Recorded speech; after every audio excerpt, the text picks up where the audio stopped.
Assalamualaikum warahmatullahi wabarakatuh. Innal hamdalillah nahmaduhu wa nasta'inu wa nastaghfiru wa na'udzubillahi min syururi anfusina wa min sayyiati a'malina.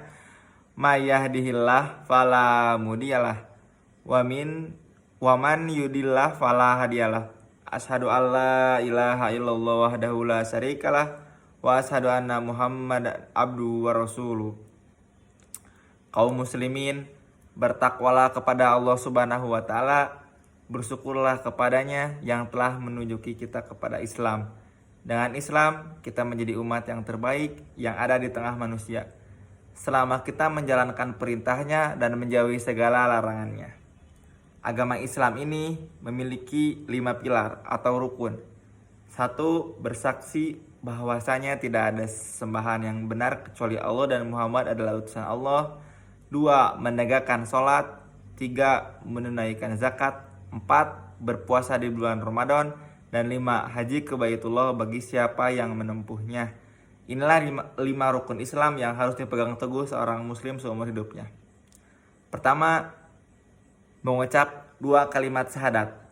Rukun ini harus senantiasa bersama dan dipegangi oleh seorang muslim dalam segala keadaannya, saat dia mukim atau safar, saat terjaga ataupun sedang tidur, di saat sehat dan juga sakit.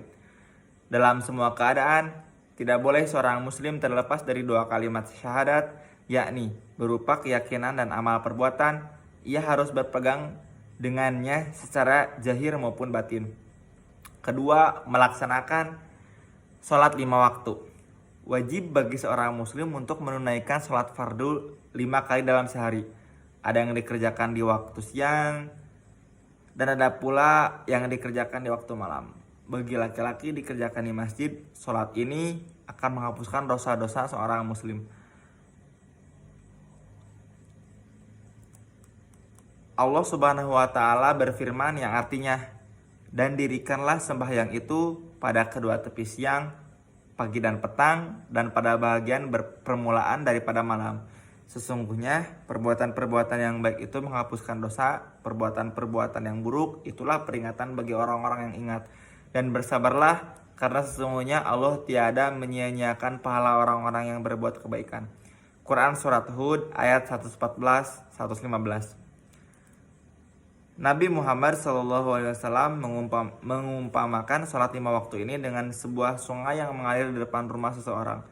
Lalu ia mandi di sungai tersebut 5 kali sehari. Maka ia pun menjadi bersih dan tidak ada kotoran tubuhnya. Seperti itulah sholat 5 waktu. Apabila seorang muslim mengerjakannya, maka tidak tersisa dosa kecil pada dirinya. Dihapus oleh sholat tersebut. Mengapa dosa kecil? Karena dosa besar dihapuskan dengan taubat. Di antara anugerah kemudian dari Allah, Dia menjadikan sholat tidak banyak menyita waktu seseorang. Tidak menyibukkannya, ia tetap bisa menjalankan pekerjaan, profesi, dan rutinitasnya. Bahkan sholat itu malah membantunya. Allah Subhanahu wa taala berfirman yang artinya, jadikanlah sabar dan sholat sebagai penolongmu, dan sesungguhnya yang demikian itu sungguh berat, kecuali bagi orang-orang yang khusyuk.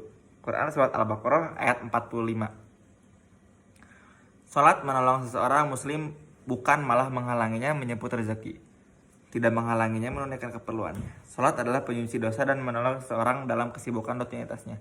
Rasulullah SAW apabila mereka merasa kesulitan dalam suatu hal, maka ia mencari jalan keluar dan ketenangan dengan menunaikan sholat. Beliau bersabda, wahai Bilal, kumandangkanlah iqamah sholat, buatlah kami tenang dengannya. Hadis riwayat Hasan dalam Sahihul Al-Jami. Beliau bukan malah mengatakan buatlah kami tenang darinya, yaitu tenang karena bisa fokus kerja dan tidak perlu meluangkan waktu untuk sholat. Tidak, beliau tidak mengatakan demikian. Sholat adalah ketenangan seorang muslim seandainya mereka menjaga dan mengetahui kedudukannya, karena sholat memberikan kekuatan jiwa dan raga serta menjadi penyebab datangnya pertolongan dari Allah Subhanahu wa taala. Ada juga sholat yang dikerjakan rutin setiap pekan sekali, yaitu sholat Jumat. Siapa yang bersegera datang ke masjid untuk menunaikannya, mendengarkan khatib dan mempererat hubungan dengan kaum muslimin, maka Allah Subhanahu wa taala akan hapuskan dosanya dalam 1 pekan itu. antara Jumat ke Jumat lainnya. Dan yang ketiga, zakat. Zakat yang dimaksud adalah zakat harta. Zakat adalah amalan yang dilakukan hanya 1 kali dalam 1 tahun. Diambil dari orang-orang yang memiliki kelebihan harta, sebagaimana firman Allah yang artinya, dan pada harta-harta mereka ada hak untuk orang miskin yang meminta dan orang miskin yang tidak mendapat bagian. Quran surat Az-Zariyat ayat 19. Keempat, puasa di bulan Ramadan. Amalan rukun Islam lainnya yang dilakukan 1 kali dalam setahun adalah berpuasa di bulan Ramadan. Pada saat datang bulan Ramadan, umat Islam diperintahkan untuk tidak makan, minum, dan tidak berhubungan suami istri siang hari. Kemudian mengisi hari-harinya dengan banyak beribadah, seperti membaca Al-Quran, bersedekah, dakwah, dan lain-lain. Allah Subhanahu wa Ta'ala berfirman yang artinya, dan berpuasa lebih baik bagimu jika kamu mengetahui. Quran surat Al-Baqarah ayat 184. Kelima, haji ke Baitullah. Haji juga termasuk amalan yang tidak dilakukan setiap saat.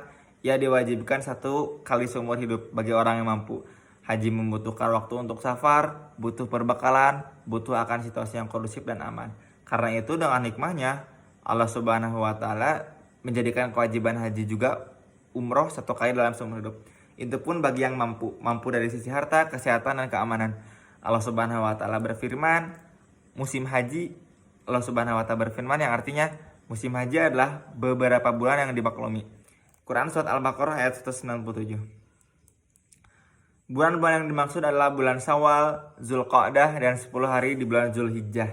Pada bulan-bulan atau hari-hari ini disyariatkan melakukan ihram untuk ibadah haji.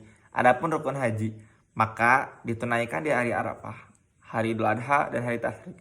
Tapi ihram untuk berhaji boleh dilakukan sejak hari pertama di bulan Syawal, yakni Idul Fitri. Oleh karena itu Allah Subhanahu wa Ta'ala berfirman yang artinya musim haji adalah beberapa bulan yang dimaklumi. Barang siapa yang menetapkan niatnya dalam bulan itu akan mengerjakan haji, maka tidak boleh rafats, berbuat fasik, dan berbantah-bantahan di dalam masa mengerjakan haji. Quran surat Al-Baqarah ayat 197. Mungkin kesimpulan yang saya bawakan di khutbah ini, bahwasanya seorang muslim harus mengerjakan kelima rukun Islam ini, kecuali rukun Islam yang kelima karena hukumnya bagi yang mampu.